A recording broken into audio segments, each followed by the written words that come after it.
Século XVIII. Começa a história de um povo e da sua luta pela sobrevivência.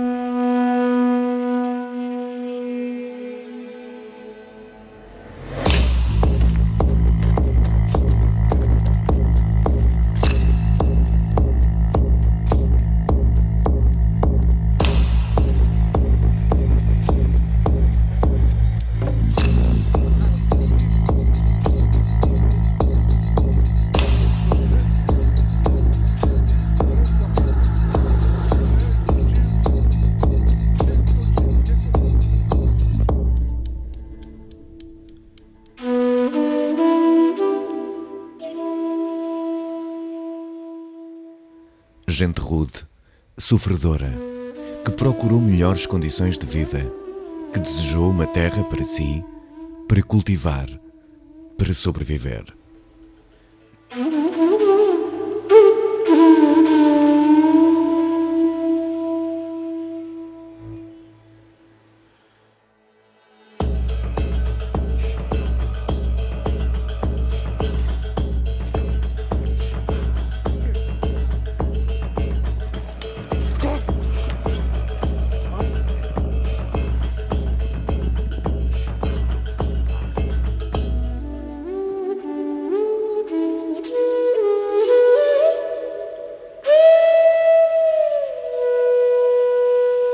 Gente que vivia nas aldeias beirãs de Monforte da Beira e Malpica do Tejo.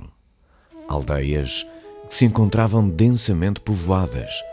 Alguns dos seus habitantes, já cansados dos conflitos pela posse da terra, partem para encontrar uma nova oportunidade de vida.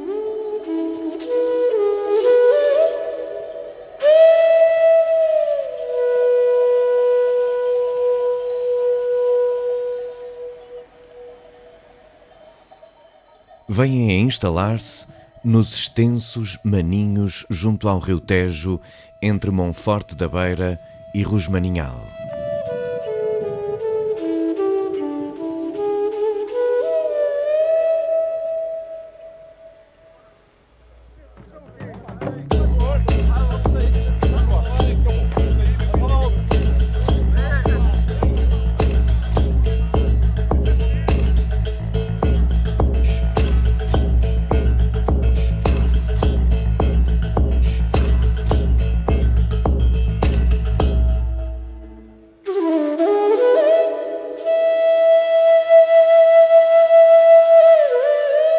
Lentamente, vão-se fixando por estas terras que se dizia de ninguém, terras desprezadas que não conheciam dono, e ali construíram as suas casas, construíram as suas famílias.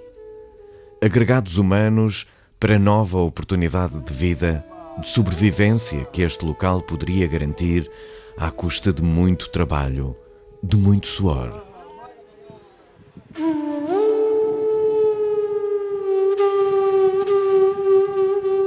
Alares, Cobeira e Cegonhas, ou simplesmente os Montes. São 3 povos com mais de 1000 habitantes, formados a partir destas pessoas que tentam viver da terra e para a terra.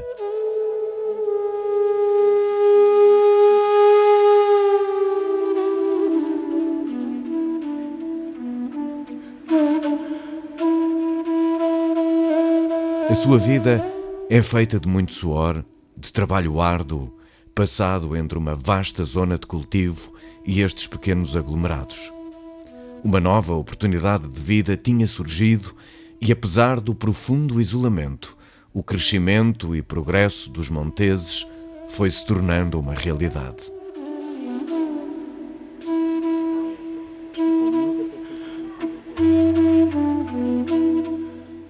Muito esporadicamente, os casamentos, os batizados, o culto, e esse faziam-no na aldeia mais próxima, Rosmaninhal.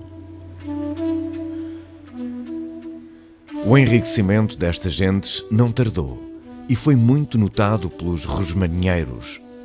Não é de estranhar invejas próprias de quem se vê ultrapassado em pouco tempo.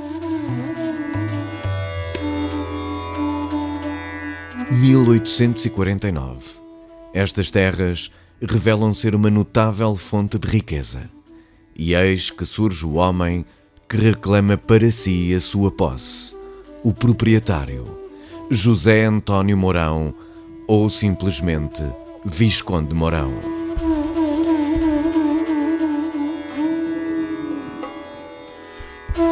A cobiça pela posse cresce na mesma medida do seu desenvolvimento e prosperidade, dando início a tensões e conflitos com os habitantes do Rosmaninhal e que se vão agravando de dia para dia.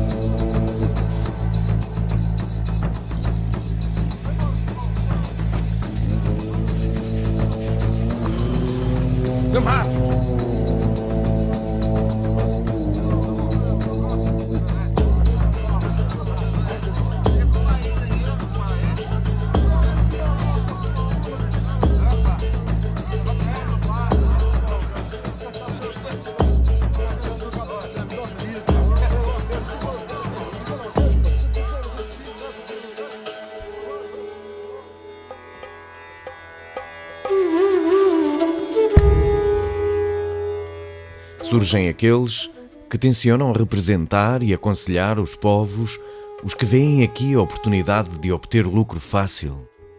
Estamos no ano de 1922. Após a morte do Visconde Mourão e do seu filho, ficam 4 herdeiros aparentemente sem qualquer interesse nos montes.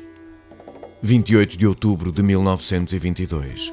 José Mourão, um dos 4 herdeiros e neto do Visconde, decide vender a sua parte da herança a António Lobato Carriço, representante de um sindicato, organização suporte dos habitantes dos montes ou, dizemos nós, quem se aproveita da sua falta de instrução, do seu isolamento.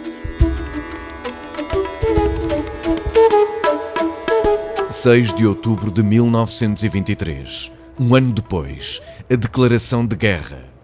Os restantes netos e herdeiros do Visconde decidem vender a sua parte a 605 habitantes do Rosmaninhal. Venda que se tornou um rastilho. Foi o início da luta entre povos. Não se trata agora da família Mourão apenas, é o Rosmaninhal em peso contra 3 pequenas aldeias, contra os seus habitantes que durante 2 séculos refez a sua vida de forma pacífica.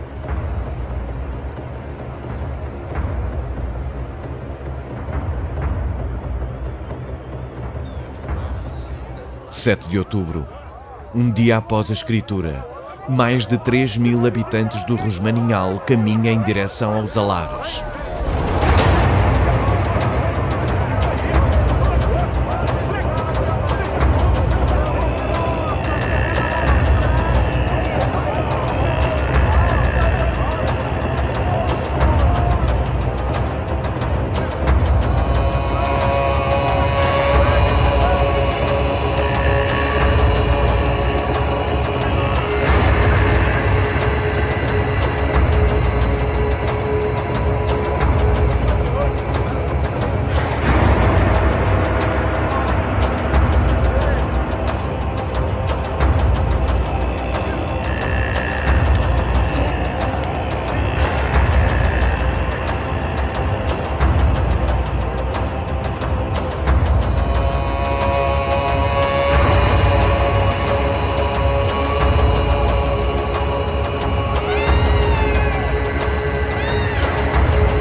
Durante meses seguiram-se os assaltos.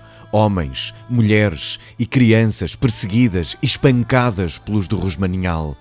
Hortas devastadas e searas queimadas, rebanhos chacinados.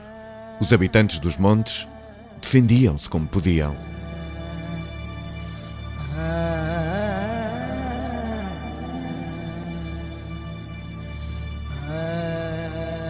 Assaltos que dão origem à intervenção do governo e à mediação do conflito.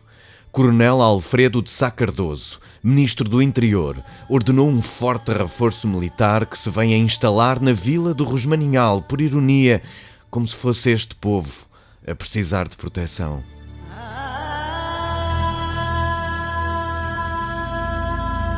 O conflito, mal gerido pelas forças da ordem, pelo governo e advogados representantes das várias fações, não impediu a lenta ruína dos povos e, em parte, à sua expulsão, ao medo, ao abandono ou desistência progressiva das terras.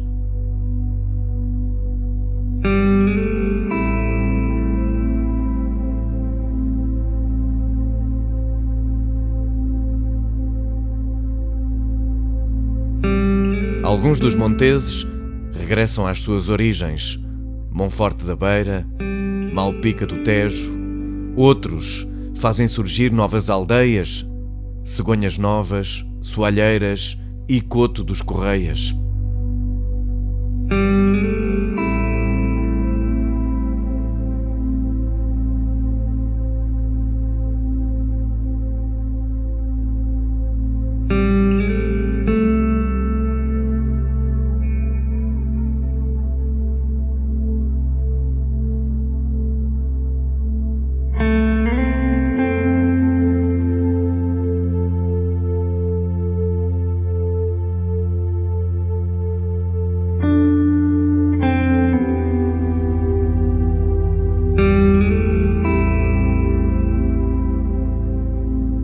Hoje, aqui, ainda os montes, alares, cobeira e cegonhas, vida e morte, riqueza e ausência, desejo e abandono.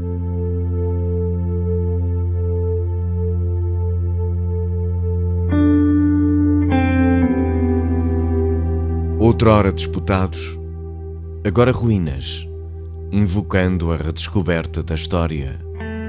Agora, novamente, terras de ninguém.